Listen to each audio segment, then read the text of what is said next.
is Kwabena Asiakoderic, and most people know me by Kobe. I was in Dubai in 2019, where I started my life here in Dubai. Actually, I came to GPCC Dubai in February of this year. Before coming here, I was going through a lot of problems where I had depression, I was having suicidal thoughts. Even the day before I came here, I planned on, taking my own life. But what happened was I just came to see a friend. So the friend told me that there is a church here that you can go there. I had all that thought of killing myself in my mind, but I didn't have anyone to talk to. I brought some people in 2019. So through how life was here for me, they disappointed me because how life was planned and how things was planned and calculated, that is not how it ended. So it got me depressed and I lost my job. That is how it ended me up on the street. Because during my depression time, when I go to work, I can't focus. I'll just be crying. Sometimes I'll be at my workplace, but I'll just forget myself. People will be talking to me, I wouldn't even hear. So that made me lost my job because during that time, I wasn't mindly sound to be working. So I lost my job. And by that time, I didn't have I didn't know how I lost everything, because I could remember I was having some money on my ATM account. I didn't know what I used them for, because I think I used some for drinks, for drugs, and a whole lot of things, because I wasn't of myself at that time. I remember one time, one friend came to my room. According to him, he came to meet me in the washroom. I've opened the tap and the tap was flowing on me, but I was just there. I slept in the washroom. I didn't know.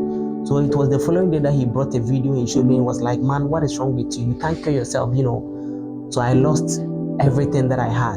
So when I came to GPCC Dubai in February, I quite remember when I first came, the person I met was Papa Fred, and he was very kind to me.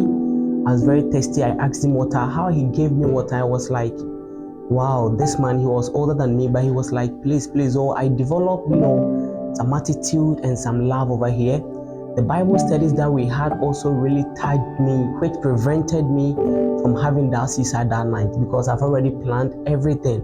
Because at that time I was sleeping outside.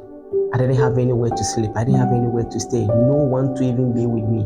How to even eat was a problem. So I decided that I'll continue coming to this church. I started coming through prayers, deliverance sessions, Bible studies especially.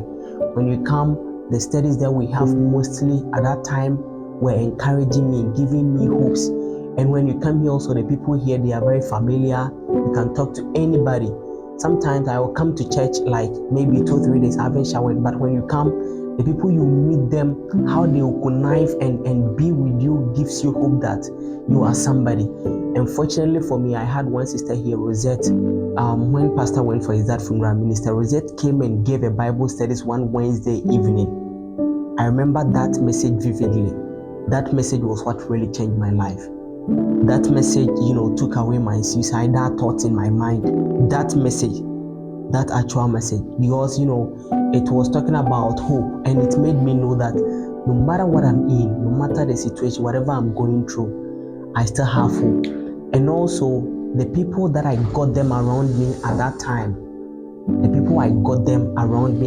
also gave me hope. Because they were people that they were always making me happy. They were always giving me hope. I was laughing all the time. So that was even part of it. That helped me heal from the depression. Because before, I didn't have people to talk to. I would just be sitting at the riverside, at that banayas there, no one to talk to. But when I started coming here, I got people to be talking to. So it was giving me some company that helped me heal from the depression. So I kept on coming, and by God's grace, and I can say to God that God has really delivered and saved me. Me that I had nowhere to stay, I had nowhere to sleep, I had nobody, no people to talk to. Friends abandoned me. Now when they see me, they think it's not me. By God's grace, I now have a new family in GPCC Dubai here, that in every situation, that in every condition, they are with me, and I thank God for that. I also thank God for the life of my pastor, Pastor Isaac and Pastor Jonathan. They were with me in all these situations, because sometimes it becomes very hard. Anytime that you go to Pastor Isaac, I remember I was going for an interview. I went to him, it was night, but he had time and prayed for me. I really do appreciate them. And before I end this, what I have to say to people out there is that if you are in Dubai here and you haven't located GPCC yet, I want to tell you that I have to come to GPCC, because it's a place where when you don't have hope and you get there, you are going to have hope. If you are distressed, you are depressed, and you have any problem, that is the best place that I'll tell you to go, because this is where I learned how to pray. I really learned how to pray. Now, if I say I'm praying, I can pray myself, because before I didn't know how to pray. Even when I kneel down that I'm praying, I'll wake up the next day just kneeling and sleeping.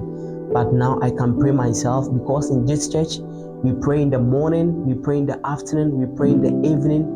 Our Bible studies and everything is on point.